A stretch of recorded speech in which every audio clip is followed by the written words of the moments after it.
नमस्कार, मैं सुरेश पुष्पाकर, कवितावली परिवार की ओर से आज के हमारे जो विशिष्ट अतिथि हैं तजिंदर पाल सिंह सलूजा जी और हमारे मुख्य अतिथि बलजिंदर बल्लू जी और जितने भी हमारे साहित्यकार और कवि इस मंच से जुड़े हैं कवितावली परिवार के उन सबका मैं हार्दिक स्वागत करता हूं। सबसे पहले मैं आमंत्रित करना चाहूँगा हमारे आज के जो मुख्य अतिथि जी हैं, वो इस हमारी अक्टूबर अंक जो है कवितावली का उसका अनावरण करने के लिए उनको और गुजारिश करूँगा मैं हमारे जो विशिष्ट अतिथि हैं तेंद्र पाल सिंह सलूजा जी उनका एक औपचारिक रूप से स्वागत करें। Thank you so much. Thank you. और इसके बाद मैं गुजारिश करूंगा हमारे विशिष्ट अतिथि तेंद्र पाल सिंह सलूजा जी से कि वो पत्रिका का जो अनावरण है उसके लिए मुख्य अतिथि जी से निवेदन करें। इसको खींच दो। तो ये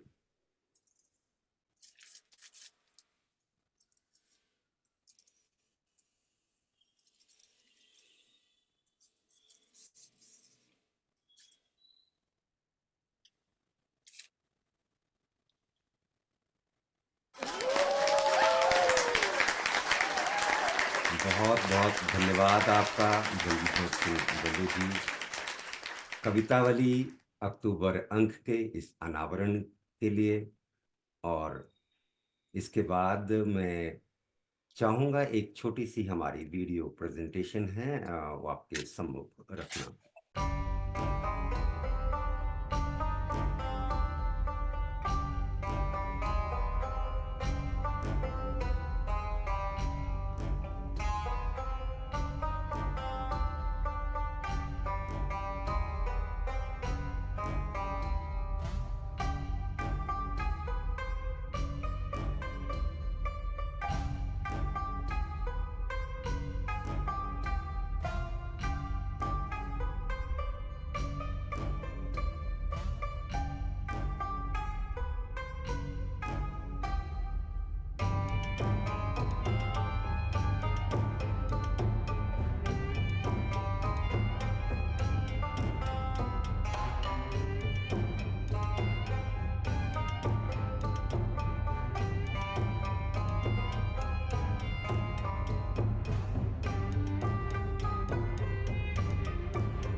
तो ये हमारे कवितावली का अक्टूबर अंक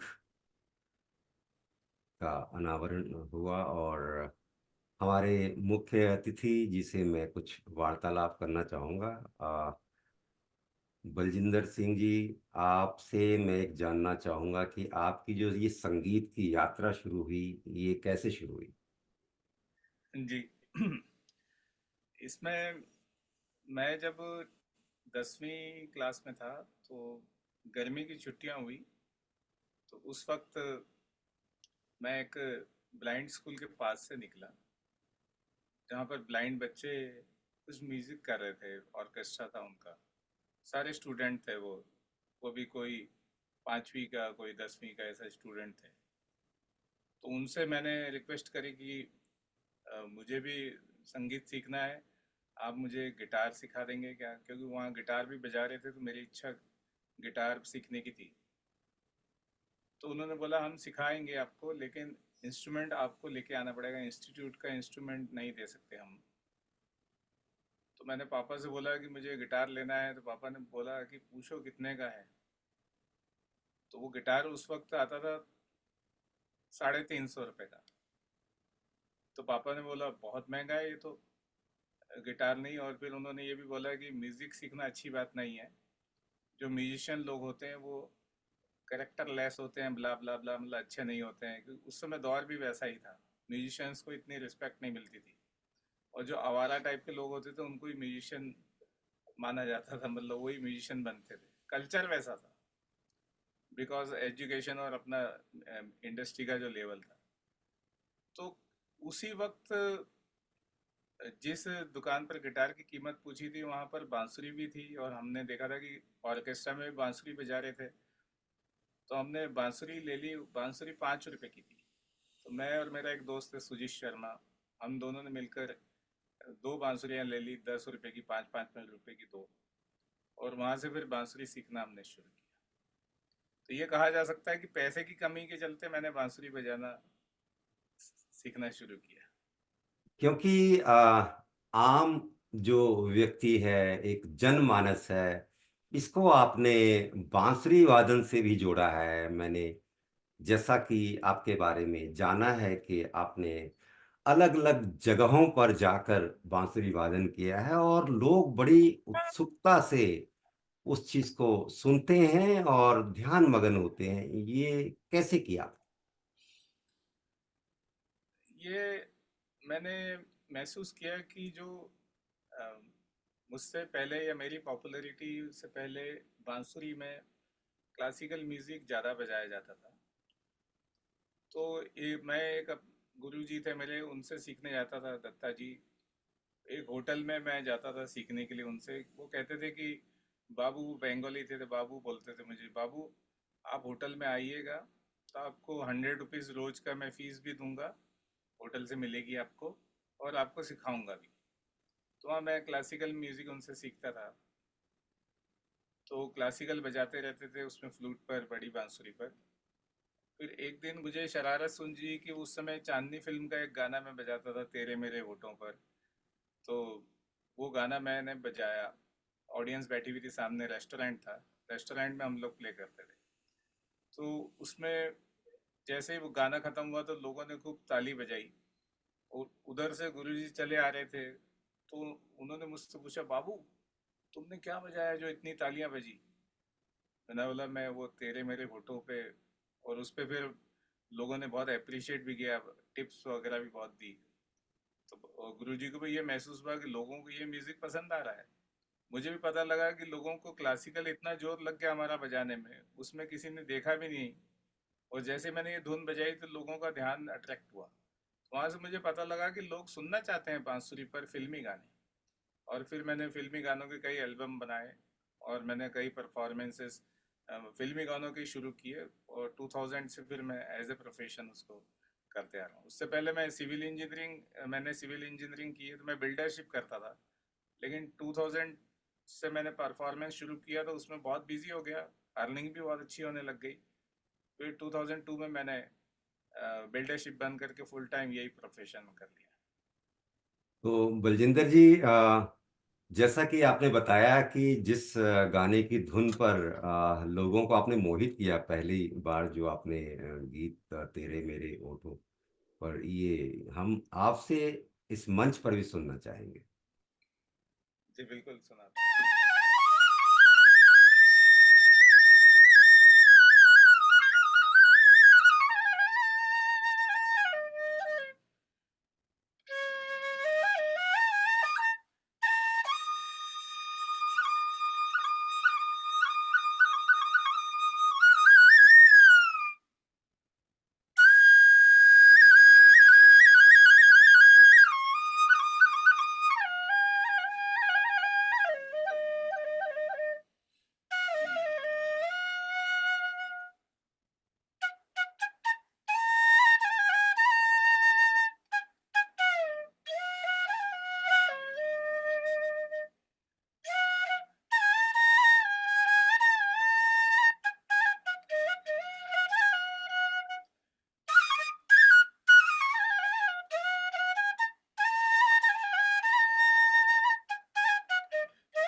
बहुत खूबसूरत, बहुत खूबसूरत।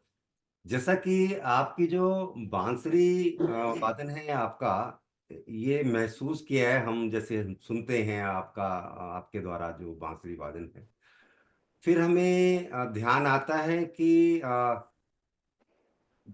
द्वापर युग में श्री कृष्णा जी जो थे, उनकी बांसुरी की धुन पर वहाँ मोर हैं, गौएं हैं, और भी गोपियां भी हैं, वो सब मदमस्त हो जाया करती थी। एक अध्यात्म से इसको कैसे आप देखते हैं, बांसुरी वादन को किस रूप में देखते हैं? और आपने अध्यात्म के ऊपर भी आपने बहुत से, मतलब इस तरह से बांसुरी वादन किए हैं, जैसे कि मेडिटेशन के साथ आप जोड़ते हैं और भी लोगों को, वो मतलब वो क्या कैसे है वो, कुछ आप प्रकाश डालेंगे उस पर? एक तो हमारे घर में बहुत ही स्पिरिचुअल माहौल है। मेरी मदर और बहुत ज़्यादा स्पिरिचुअल हैं, सुबह से पाठ कीर्तन। और बचपन से मुझे गुरुओं की और दूसरे देवी देवताओं की स्टोरी सुनाती थी और उसी से मैं सोता था। और मुझे संस्कार भी वैसे ही मिले घर पर। और भगवान कृष्ण की बहुत सारी स्टोरीज मम्मी सुनाती थी जब मैं सोता था, उस समय गोदी में लेके या उनके साथ ही सो रहा हूँ। तो बचपन से मुझे बहुत सारी बहुत इम्प्रेसिव स्टोरीज लगती थी भगवान कृष्ण की। तो दिमाग में वो एक चलता रहता है। फिर एजुकेशन मेरी जो हुई है वो इंदौर शहर में हुई है, तो यहाँ भी पूरा माहौल जो है बहुत स्पिरिचुअल माहौल है। Indore is very spiritual city. तो यहाँ पर भी दोस्त यार भी ऐसे मिले जो भगवान कृष्ण को मानते थे, सभी देवी देवताओं को मानते थे। तो वो स्पिरिचुअलिटी तो मेरे अंदर बचपन से थी। लेकिन 2007 में एक चेंज आया, क्योंकि उससे पहले तो मैं बांसुरी, क्योंकि मैंने रियाज किया है, मैंने सीखा है, तो मैं वो सुरों को समझ के बजाता आया। 2007 में मैं माउंट आबू में एक कथा अटेंड करने गया। मुरारी बापू जी की कथा थी वहाँ पर। तो जो होस्ट थे उन्होंने मुझे कॉल किया था, रातों रात बुलवाया। मैं अमृतसर में गया हुआ था, तो वहाँ से बोला कि आप इमीडिएट फ्लाइट पकड़ के आइए उदयपुर। फिर उदयपुर से माउंट आबू गए थे। तो वो चाहते थे कि मुरारी बापू जी को आप कथा कल शुरू होने वाली, तो आज शाम को 1.5 घंटा 2 घंटा उनको बांसुरी वादन आपका सुनाएं। तो मैं जब बांसुरी वादन की मैंने लिस्ट बनाने लगा कि बापू के सामने बजाना है, तो मैं सारे भजनों की लिस्ट बना ली। और फिर वो जो हमारे होस्ट थे मदन पालीवाल जी, तो मिराज ग्रुप के एमडी है वो, चेयरमैन। तो उन्होंने, मैंने उनको भेजी लिस्ट कि ये मैं ये वाले गाने बजाऊंगा, ये भजन बजाऊंगा। तो उन्होंने बोला नहीं नहीं, आपके मन में जो आए वो बजाओ, आप दूसरे गाने बजाओ, फिल्मी गाने बजाओ, whatever you want to play. तो मैंने मेरे रेगुलर जो गाने हैं सब मैंने बजाया उसमें। तो बापू ने बहुत ही प्रेम से सुना, बहुत आशीर्वाद दिया। अगले दिन सुबह 10 बजे कथा पंडाल में मुझे बुलाया गया, तो वहाँ पर भी बापू की नज़र मुझ पर पड़ गई कि वो कथा करते करते बीच में रुके और उन्होंने मुझे देखकर बोला कि सरदार साहब कल शाम को बांसुरी बजा रहे थे, तो इन्होंने एक गाना बजाया कि आजा सनम मधुर चांदनी में हम। तो जब ये बजा रहे थे तो उस वक्त मेरे दिमाग में मेरे सनम कौन थे? मेरे सनम प्रभु श्री राम थे। तो वहां से मुझे ये शिक्षा मिली कि आप अगर अपने सुन गानों को, भजनों को, धुनों को भगवान से जोड़ दो, आपकी फीलिंग्स वैसी बना लो, तो उसमें एक अलग रस पैदा हो जाता है। तब से मैंने ये तय किया कि जब भी मैं जो प्ले करता हूँ तो उसको मैं डेडिकेट करता हूँ और शुक्राना अदा करता हूँ, शुक्र करता हूँ जिसने भी पूरी सृष्टि बनाई है, उनका शुक्र करते हुए मैं अपना बांसुरी वादन प्ले करता हूँ। वो लोगों के दिल तक पहुँचता है, मुझे ऐसा लगता है। और इसी वजह से लोगों ने मुझे इतनी मोहब्बत, इतना प्यार दिया। ये बहुत अच्छी बात जो आपने बलजिंदर बल्लू जी हमारे साथ इस मंच पर साझा की है कि आपने बांसुरी वादन को, एक कला को प्रभु से जोड़ दिया, और फिर उसके साथ आपने जोड़कर, और तब वो उस सफर को आगे लेकर चले हैं, और बहुत अच्छी बात है।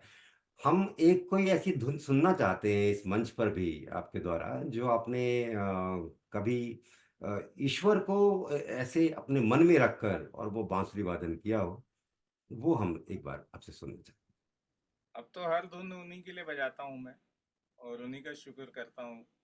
क्योंकि फीलिंग्स तो वही बापू ने जो उस दिन कथा में कहा कि आपकी भावनाएं क्या है, सारा खेल उसका है। नहीं तो कई बार लोग भजन भी सुनते हैं, आरती करते रहते हैं और मन में ये चलता रहता है, आन दो आज इसको मैं बताऊंगा मैं क्या हूँ, और मतलब द्वेष की भावना है, प्रेम नहीं है मन में, तो वो आरती करने की, पूजा करने का भी कोई अर्थ नहीं है। वो एक तरह का ढोंग का रूप ले लेगा। लेकिन अगर दिल में अच्छे विचार हैं, अच्छी फीलिंग्स हैं, तो वो आप फिर भले फिल्मी गाने भी सुने तो आपका अध्यात्म, आपका स्पिरिचुअलिटी मेंटेन रहेगी। आप हर चीज को भगवान से जोड़ सकते हैं। तो एक मैं धुन आपको सुनाता हूँ जो बहुत पॉपुलर है, और ये एक हीरो फिल्म आई थी जिसमें जैकी श्रॉफ जी ने एक्ट किया था, और उसको देख के मुझे भी प्रेरणा मिली कि फ्लूट को मैं और ढंग से सीखूं, और वो मैं जब बजाता हूँ तो ये लोग पसंद भी बहुत करते हैं। तो हीरो फिल्म की धुन सुनाता हूँ। इसमें कोई लिरिक्स नहीं है, सिर्फ धुन है। फिर आप सुनते किस नज़रिए से, किस फीलिंग से सुनते हैं, उस पर निर्भर करेगा कि आपको कैसा रस मिला इसमें।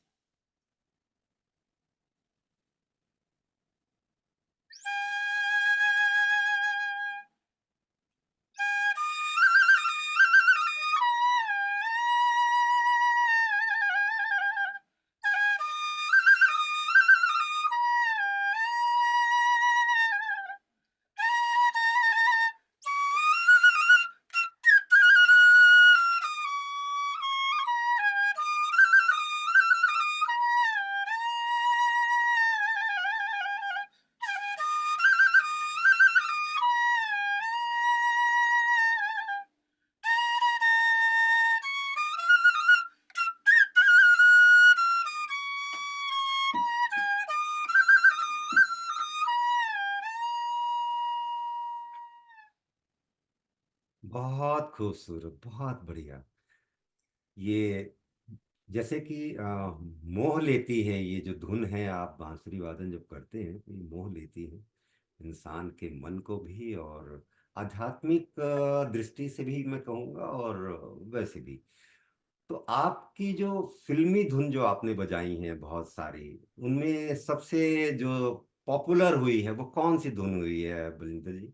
वो हम आपसे एक बार इस मंच पर जरूर सुनना अभी चाहेंगे। एक मैंने टेम्पल, मेरे फार्म के पास में एक टेम्पल था, तो वो वहाँ के गांव वालों ने मुझे बुलाया कि यहाँ पर सुंदरकांड का पाठ होना है, तो आप भी आइए। और दाल बाफले यहाँ का एक बहुत फेमस डिश है हमारे एरिया में, मालवा में। दाल और बाफला ऐसा गोले जैसा रहता है, उसको दाल के साथ मिक्स करके खाते हैं। तो उन्होंने वो भी प्रसाद के रूप में बनाया था। तो उन्होंने बोला है कि आप आइए, दाल बाफले भी आपको खिलाएंगे और साथ में आप सुंदरकांड का आनंद लीजिएगा। तो मैं तो जस्ट, क्योंकि मेरे खेत के पास में मंदिर है, खेड़ापति हनुमान जी का मंदिर, तो मैं ऐसे ही जस्ट गया था, तो गांव वालों ने कहा कि एक धुन आप भी बजाइए। तो वहाँ जो मंडली आई हुई थी, भजन मंडली, ना वो मुझे जानते ना मैं उनको जानता था। शायद वो थोड़ा बहुत मुझे जानते भी होंगे, लेकिन मुझे मालूम नहीं कि वो कैसा बजाएंगे। तो उनके साथ ऐसे ही कैजुअली मैंने एक धुन बजाई थी, पंख होते तो उड़ाती रहे। और फिर मेरे एक दोस्त ने उसे शूट कर लिया, तो हमने यूट्यूब पे डाल दिया। यूट्यूब पर लोगों ने उसे बहुत अप्रिशिएट किया और बहुत प्रेम दिया। उसके 12 मिलियन व्यूज हो गए बल्लू फ्लूट पेज पर, चैनल पर। और वो धुन बहुत पॉपुलर हुई। जब लॉकडाउन लगा था, तो उस समय व्हाट्सएप पर किसी ने वो धुन वायरल कर दी कि एक सरदार जी एम्स्टर्डम में रहते थे और वो इंडिया आए हुए थे घूमने, तो यहीं फंस गए हैं और मंदिर में बांसुरी बजा के अपना जीवन व्यापन कर रहे हैं, ऐसा करके किसी ने वायरल कर दी थी। तो बाद में मुझे भी लोगों ने भेजी, उस पर न्यूज़ बना के लिखा हुआ था कि सरदार जी एम्स्टर्डम में रहते हैं और इंडिया आके स्टक हो गए हैं। तो वो बड़ा इंटरेस्टिंग, मुझे ऐसा पता लगा कि सोशल मीडिया कुछ भी कर सकता है, फेक कुछ भी न्यूज़ दे सकता है। एनीवेज, तो मैं वही धुन आपको सुनाता हूँ, पंख होते तो उड़ाती रहे, जो मैंने वहां बजाई थी। जी।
बहुत खूबसूरत, बहुत खूबसूरत। बलजिंदर जी, आपने बहुत सी जो फिल्में धुनें जो बजाई, उसमें सबसे ज्यादा पॉपुलर जो हुई, और या आपकी सबसे ज्यादा जो मन पसंदीदा, जो मैं कहूँगा, वैसे तो सभी कलाकार की अपनी तो हर रचना जो है वो पसंदीदा ही होती है, तो उसमें से जो सबसे ज्यादा आपको लगता है कि आप मंच पर हर जगह रखना चाहेंगे, वो कौन सी धुन है जो आपने बजाई? देखिए, एक मैं कटु सत्य आपको बताता हूँ। जिस वजह से मेरी पॉपुलैरिटी हुई है ना, उसके पीछे मेन कॉन्सेप्ट ये है कि जो मुझे पसंद है ना, वो मैं मंच पर बजाता ही नहीं हूँ। मैं मंच पर सिर्फ वो चीज़ें बजाता हूँ जो लोगों को पसंद आए। क्योंकि पहले होता तो यही आ रहा था, जितने भी म्यूजिशियन हैं वो खुद के आनंद वाली चीज़ें पब्लिक को भी सुनाते थे, तो उनको तो बहुत मज़ा आता था खुद को बजाने में, लेकिन ऑडियंस को समझ में नहीं आ रहा था कि व्हाट ही इज़ प्लेइंग। तो इसीलिए मैं पॉपुलर ट्यून्स ही बजाने लगा। कुछ ऐसी धुनें जो मैं इंडिविजुअली घर पर जब रहता हूँ तब बजाता हूँ और अपने आप को सुनाता रहता हूँ, और बहुत मज़ा आता है मुझे। लेकिन पब्लिकली वो धुनें नहीं बजाता हूँ। तब आप बताइए कि कौन सी वाली पकाऊ धुन बजाऊं या अच्छी इंटरटेनिंग धुन जो बजाऊं? जो जो हम चाहते हैं कि जो आपकी बहुत ज्यादा पॉपुलर हुई है कोई, हाँ हाँ, वो हम सुनना चाहते बिल्कुल बिल्कुल। हैं।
बहुत खूबसूरत, बहुत बढ़िया। Thank you.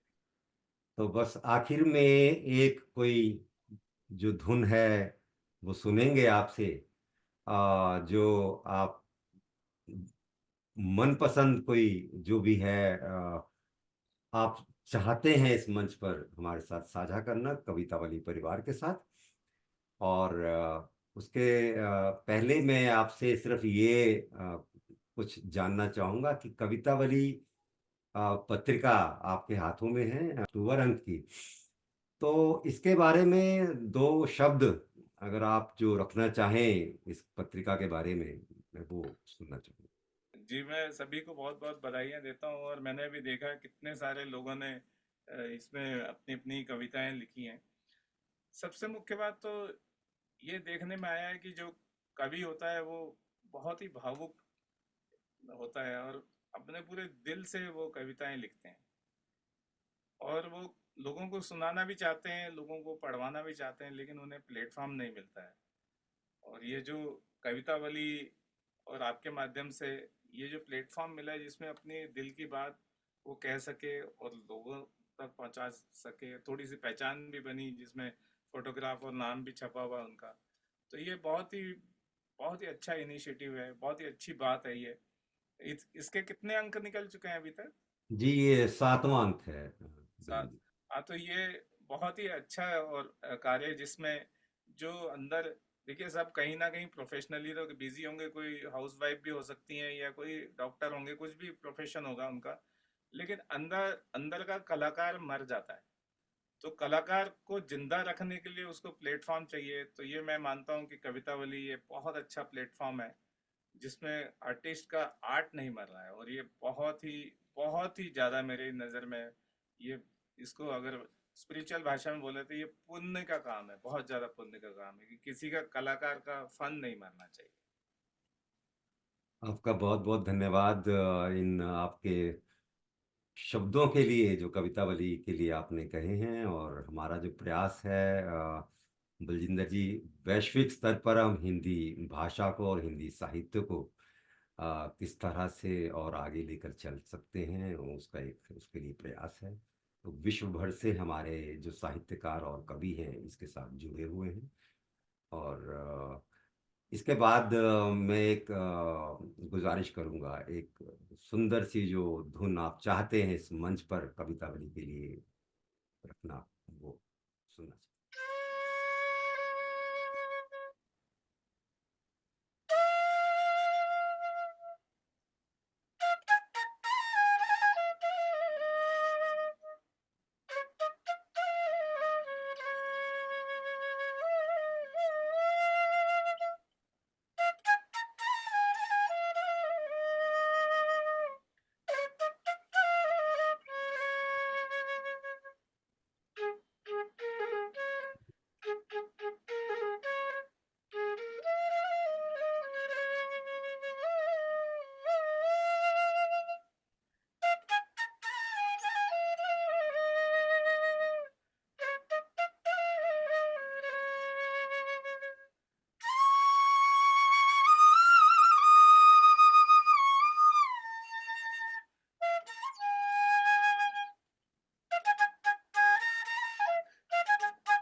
बहुत खूबसूरत, बहुत बढ़िया। तो धन्यवाद। बलजिंदर जी, आपका मैं कवितावली परिवार की ओर से, इस मंच की ओर से बहुत बहुत धन्यवाद प्रेषित करना चाहूँगा कि आज आपने समय निकाला। कवितावली अक्टूबर अंक के अनावरण के लिए मुख्य अतिथि के रूप में आप जुड़े हमारे साथ। आपने अपने जीवन के कुछ अनुभव भी हमारे साथ साझा किए, और बहुत सुंदर आपकी बांसुरी वादन जो है आपने इस मंच पर जो प्रस्तुति दी है, उसके लिए मैं आपका हृदय से, अपने संपादक मंडल की ओर से और हमारे कवितावली परिवार के प्रत्येक सदस्य की ओर से आपका बहुत बहुत धन्यवाद प्रेषित करना चाहूँगा। थैंक यू सो और मच। इसके साथ ही मैं चाहूँगा हमारे जो विशिष्ट अतिथि श्री तेजिंदर पाल सिंह सलूजा जी आपके साथ बैठे हैं, उनसे मुखातिब होना। तो तेजिंदर पाल सिंह जी, आप के दो शब्द हम सुनना चाहेंगे कवितावली पत्रिका के बारे में, अगर कुछ आप कहना चाहते हैं तो। मैं वैसे तो आज तक जहाँ गया श्रोता बन के गया हूँ, वक्ता तो कभी बना है, लेकिन आपने आज इस महत्वपूर्ण मंच के ऊपर मेरे को सम्मान और जो गर्व दिया है यहाँ पे आने का, मैं अपने आप को गौरव महसूस कर रहा हूँ कि सभी कवि जन, सभी साहित्यकार और आपकी जो कवितावली की पूरी टीम और मुख्य अतिथि हमारे बलिंदर सिंह जी जो हैं, उनके साथ बैठने का मेरे को सौभाग्य प्राप्त हुआ। तो ये एक बहुत ही एक आपने अच्छा प्रयास किया है कि जो साहित्य को जो है अपने पत्रिका निकाल के और 7 महीनों में इसको वैश्विक ऊंचाई तक ले गए हैं इसको आप। जैसा बलजिंदर जी ने बोला कि एक कलाकार जो रहता है उसका घर बैठे बैठे ही वो अपना एक्सप्रेशन दे सकता है, जो सोसाइटी को मैसेज देना उसने अपना वो भी उसका इसी के थ्रू जा सकता है। और एक हिंदी को अपन एक सिर्फ हिंदी को जब पूरे विश्व में पूरा अपन फैलाना चाहते हैं, अपन उसको कि हर घर घर तक पहुंचे ये इस माध्यम से, ये वो भी एक बहुत अच्छा आपका प्रयास है। इसमें सभी का बहुत बड़ा योगदान है, और आपका तो मुख्य रूप से है कि आप इतनी दूर विदेश बैठ के भी आप इतना पूरा अपने जुड़े हुए हैं, आप ही अपना पूरा समाज से भी जुड़े हुए हैं अपने, और पूरा अपना सभी को सबको जोड़ कर रहा हुआ है, और सभी को आप एक प्लेटफॉर्म पे लेके आते हैं सभी को आप। ये आपका एक बहुत बड़ा अच्छा प्रयास है, जिसमें सभी को अपनी अपनी कला रखने का अपना मिलता है, और सभी का घर बैठे बैठे सभी को अपना अपना वो मान सम्मान भी पूरा मिलता है, और उनको ख्याति प्राप्त भी होती है उनको। तो मैं यही ईश्वर से प्रार्थना करूंगा कि आने वाले समय में कवितावली अपनी पूरी ऊंचाइयां और ऊंचाइयों पे जाए, और आप अच्छे से अच्छा इसमें और संपादन करके, और आप इसको आगे और ऊंचा लेके जाए आप इसको। और एक बार फिर से आखिरी में मैं कवितावली परिवार को और सभी कविजन को और सभी का आभार प्रकट करता हूँ, सभी को बहुत बहुत बधाई देता हूँ। धन्यवाद। आपका बहुत बहुत धन्यवाद तेंदुर पाल सिंह सलूजा जी। आज आपने जो इस मंच से दो जो शब्द कवितावली के लिए कहे, उसके लिए भी मैं बहुत आभार प्रकट करता हूं आपका। और कवितावली परिवार में जितने भी हमारे कवि और साहित्यकार हैं, उन सब का भी मैं धन्यवाद प्रेषित करता हूं। इस मंच से जो लोग जुड़े हैं, जो और जिन लोगों की कवितावली पत्रिका में अक्टूबर अंक में प्रकाशित हुई हैं रचनाएं, उनको भी मैं बहुत बहुत धन्यवाद करता हूं और शुभकामनाएं देता हूं इस मंच से। और हमारे आज के मुख्य अतिथि जी, हमारे विशिष्ट अतिथि जी, बलजिंदर सिंह बल्लू जी और तेंदुर पाल सिंह सलोजा जी, आपको मैं एक बार फिर बहुत बहुत धन्यवाद इस मंच से करना चाहूंगा। बहुत बहुत धन्यवाद।